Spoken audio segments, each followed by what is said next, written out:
This is about 9 o'clock in the morning. I went out, and if you've never paddled a surfboard this way, I was a good scuba diver at the time, but not a surfboard. Anyway, so I'm getting, this muscle system here doesn't work very well after you do it. So anyway, I make any difference. But I was doing pretty well. I got on my knees and came in on one, and I was able to sit down and come in on one, and I was able to stand up a little bit. And so after about 6 or 8 rides in on a wave, I got out and I'm waiting there with a board to next wave. And I waited to a bigger one. I thought, well, I'll wait for a big one, and I keep waiting.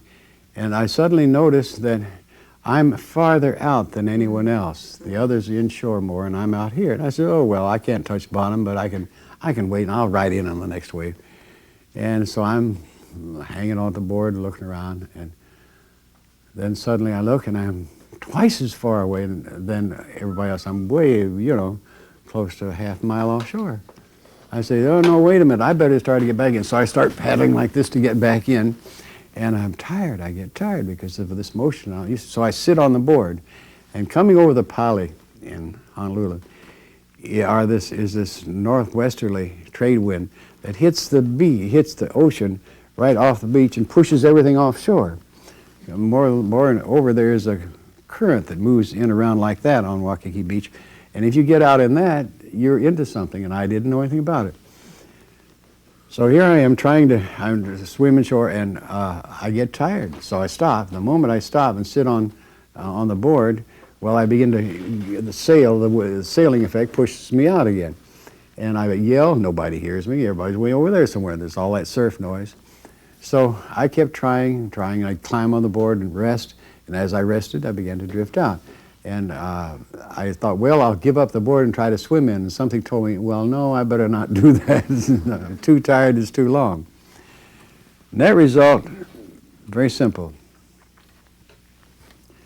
I slowly but steadily got out of sight of land. And then the day passed alternately between my being in the water, because I was getting a bad sunburn bake on the board, and getting wet and coming out again, and I get out because I thought, oh, there's sharks, typical thing. Until at sunset, I finally realized for the second time in my life that I could drown, and I could easily fish here. I could never get to Tahiti or any place like that. It's too far. There's nothing out there after that. And that was my impression.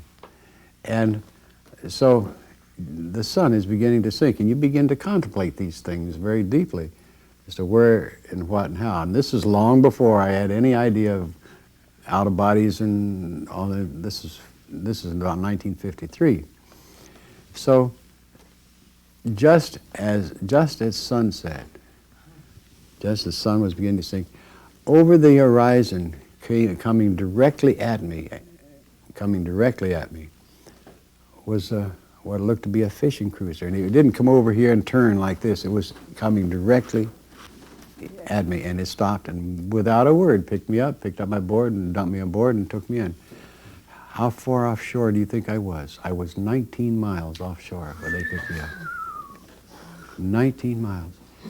And they didn't ask me. That's what I never quite understood that. Why they like how the hell did you get out here? What? They just matter-of-factly picked me on board, and did it all the time. it would seem like that. But what I found out was, because that had always been a mystery, how I could see they were about 6 or 8 foot waves. They were not real heavy swells, but enough that you're up and down like this. How they could spot me at in that type of near sunset. How could they see me? And I'm not waving. They wouldn't have heard me anyway, or whatever. But they spotted me, and I was aimed directly. They didn't turn anything else. You know what I found out?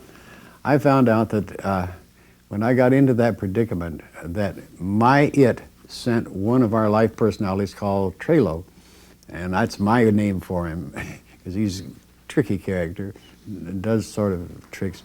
And you know what he did?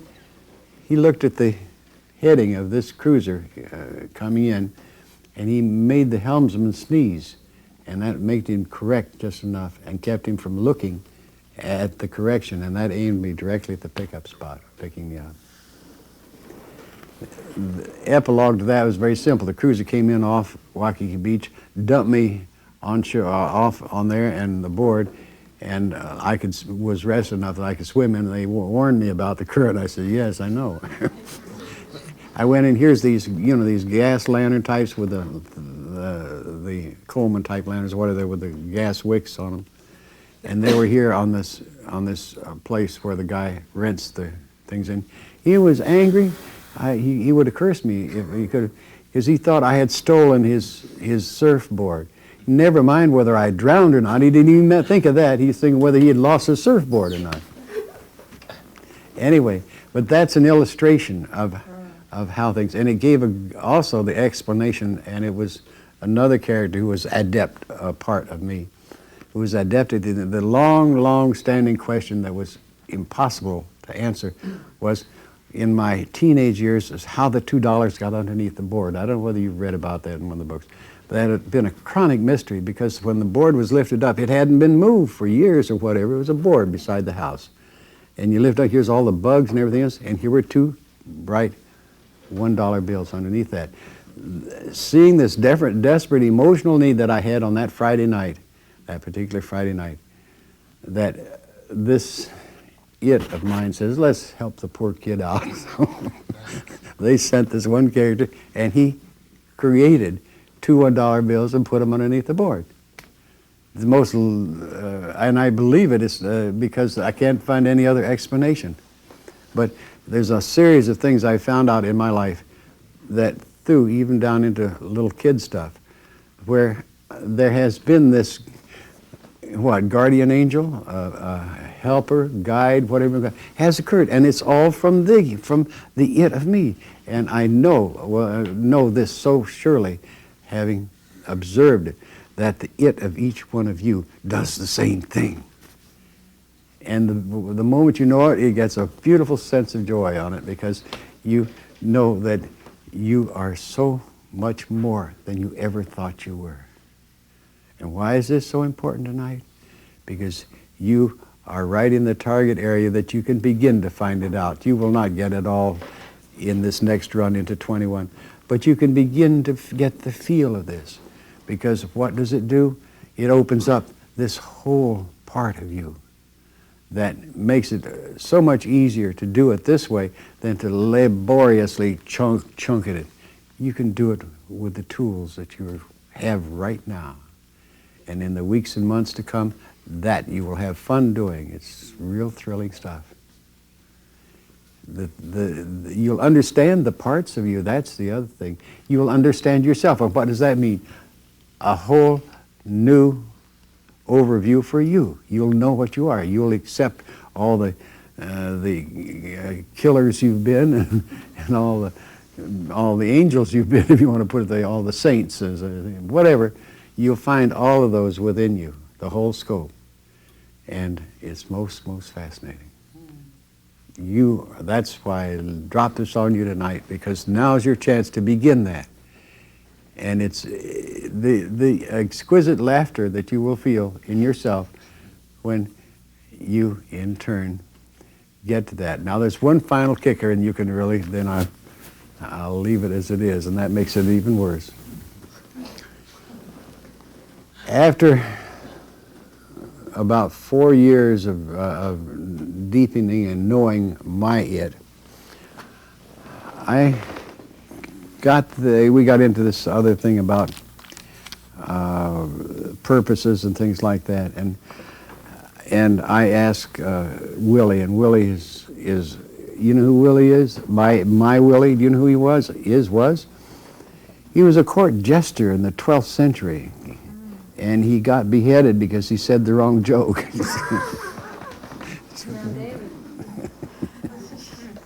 So,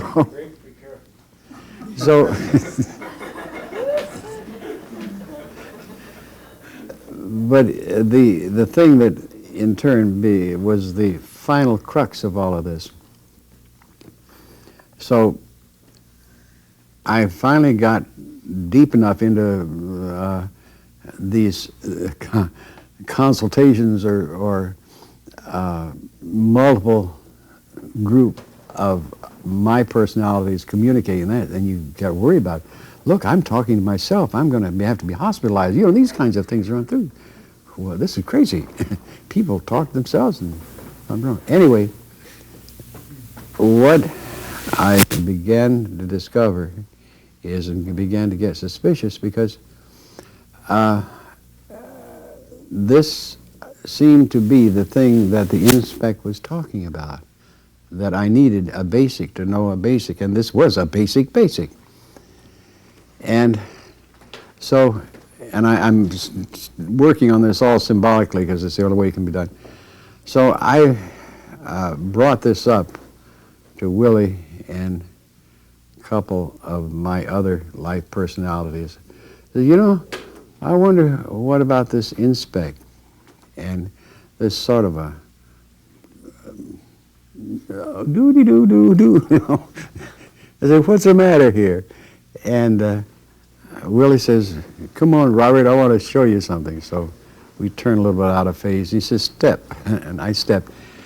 Wham! I'm into this flow that I thought was going to inspect land, and all the beautiful love and warmth and everything else, and all the various personalities that it was and so on.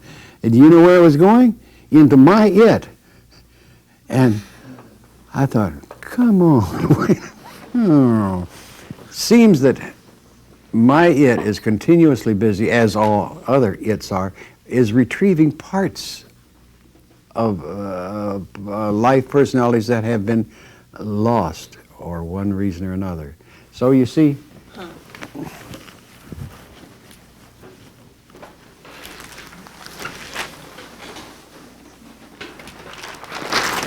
that was the design. They got lost. They're lost in the BS territories, and they're supposed to come back to the it. You see that? To your it. Nobody else's but yours. The I there of you. And what happens is that your it and my it, everyone's, are constantly cruising these BS territories to retrieve life personalities of each of us that has gotten lost or locked into one of these territories, and they're retrieving them and bringing them back to the it. You know why? That's what they're all doing, and this is what you're doing. And you find out again. I'm being so dogmatic, go find out. And what it is, your it is doing is collecting all of these so that you in turn can take off and wink out. And that's how I found out about that, because I began to discover, and you'll discover it, that your it has adjoining its all bonded to it. You are a part of a bonding system that I'm 86% sure that you all are within this bonded cluster of its of which I am a part. And what we're doing is that we are gathering all of the parts of us together, each individual. Like you got some that are lost in various belief systems, and there's a constant flow of retrieving those and getting them stuck back in. They're parts of you. That, I can give you a classic one that you know about already, having gone this far in Gateway, is that Miranon is attempting to retrieve Shay, who is here. And that's his connection, is he's a retriever trying to pull Shay back into their it cluster so that they can move on and wink out and go in another direction. And we'll get to that tomorrow night. So have a good time in 21. You can be your own ghost now, don't you see? And you'll know your own ghosts, which is another part of it. It's a lot of fun. So, yeah? Where and what, who is BB now, today? Where, who is BB is already, BB, as you know, attempted to rescue me. Right. And he's come and gone in this lifetime. Yeah. Yeah. He didn't wait for you? Hmm? He didn't wait for you? He couldn't. He died in an airplane accident. That was quite a thing. And I didn't even know about it at the time, but BB was a friend of mine named Bonson. And he flew a twin Beech, if you know, and he was used to long fields instead of grass fields, and he came into, I learned this when we were flying together out of a small place in North Carolina. He went up to Ohio, Worcester, Ohio, and went into the Worcester, Ohio airport, and the lesson he'd learned in that grass field, having been on hard runway all the time, he over-applied at the Worcester airport and hit power lines on the way in and crashed right in the middle of the field and burned and died. Well, and I did, that's one of the people that I saw, speaking of validation and so on. And I later on got to Agnew and found it because he was involved in the 60s with me, if you think how time flies. And so we were much together in this. But let me tell you the greatest mystery in Agnew's passing. When he was, I attended his funeral in Winston-Salem. And here, as he was being, his casket, and nobody saw the remains because they were too burnt up, as it was being lowered into the grave, a twin Beech made a power pass at about 150 feet over that grave. His wife, she just broke down. We could not find the source of that twin Beech. In other words, we checked all the airports for 150 miles around Winston-Salem, and that twin Beech did not emerge from any of them, and there was no flight plans filed for any twin Beech for that day. One of the greatest and most interesting mysteries is where it came from. Somebody's it was doing something. And that's the other thing that you will find, that the more that you get to know your it, you'll become astounded at the capabilities that you have that you never knew you had, but you did 20,000 years ago, so why not now? Right? That's the thing. So I can't say much more about your going and having fun in 21, except have fun. Does the it have more than one of these sojourners in one time space? In one lifetime? Yeah. Does your it have mine? You mean more than one physical existence? In other words, is there another Your part? it has Bob Oh, and Joe yeah. and Sam All the same I- way. somewhere else on I Earth or was, something. I was. Are you going to make me have to tell that story? Huh. No. No. I was just. That came up through for another reason, and I was astounded to discover that I indeed, my it indeed has another person living concurrently in this era. I was astounded to discover. I should have known better. And when I asked Treo about why this, he says, well, that's just a backup in case you don't do what you're supposed to. Oh, anyway, I know that I had known for some time, and I'd gotten that person into some trouble, that there was a person that I related to that was conducting similar work and doing something, and I attempted to get in touch with it. It was her. And I did it 2 or 3 times and apparently began to get her into severe problems in her environment. So I didn't do it again. But I did get her name and where she was. So I do stupid things at times. So I took this name, and this was 10 years ago, something like that. And I routed it through channels to find out if this person really existed. And you can use your own conjecture when I tell you that that was 5 years ago or longer in the Soviet Union. And two things happened, I guess it'd be 10 years ago now, Dave, goodness sakes. Anyway, what came up as a result of that was that I found some government people on my doorstep saying, how did I know about that person? Moreover, I got about 3 different casual inquiries from the Soviet Union, from that location, as it were, on asking could we exchange data, which was, I thought, very significant. And that was a highly secure place under the typical then Soviet type of stuff. Now becomes the big question, now that the wall's down, what do we do? And I don't think I have the courage to do it. Would you be allowed to? I would assume so. I don't know. BB wasn't allowed to meet you. That's right. I don't You know. weren't allowed to meet AA. That's right. I don't know. I'm afraid to ask, but that's one of the things I have yet to play with it.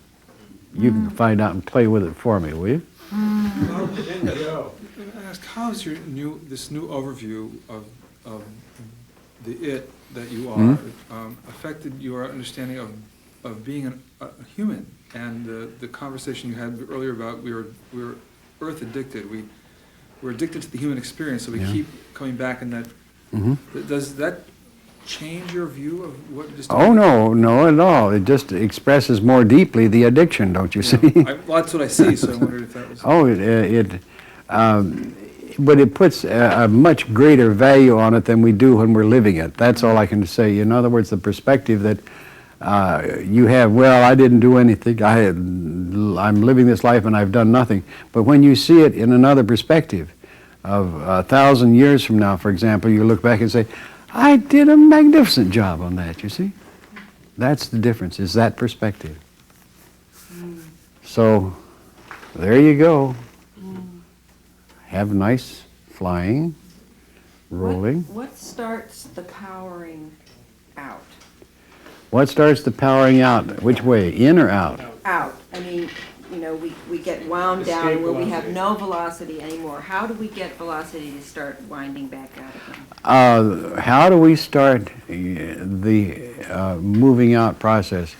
I'm now convinced that it's what it might be defined as a variable. I use the term because I can't think of any other one. You could call it an anomaly, some particular event. I would say it's a